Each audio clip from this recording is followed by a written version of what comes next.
It is, Laura, and good morning to you. There is no shortage of acrimony between the two leaders when it comes to National Cabinet.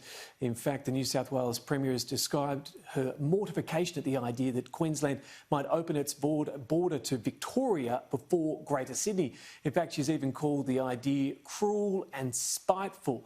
Let's go through the agenda and give the viewers a better idea of exactly what's going to be discussed at today's National Cabinet. And top of the list, as always, is reopening by Christmas. They'll also be discussing how the timing and sequencing of vaccines will work. With so many vaccines potentially coming on the market at the same time, they'll talk with the premiers today about who will be prioritised in that list and exactly which vaccines will work best for which sections of society. There'll be the regular discussion on the arrival caps, what they're calling the stratification, which countries are at most risk, the bushfire report, the 80 recommendations from the Royal Commission.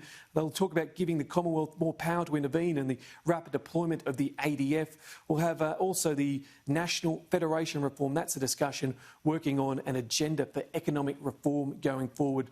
Laura, I understand there'll also be discussion about a review which they conducted into the contact tracing, looking specifically at Victoria. No doubt Dan Andrews will be happy to hear that his state will be given the tick of approval there, and we expect to hear from the Prime Minister a little after lunchtime. There'll be a lot to discuss. No doubt he'll be in a good mood.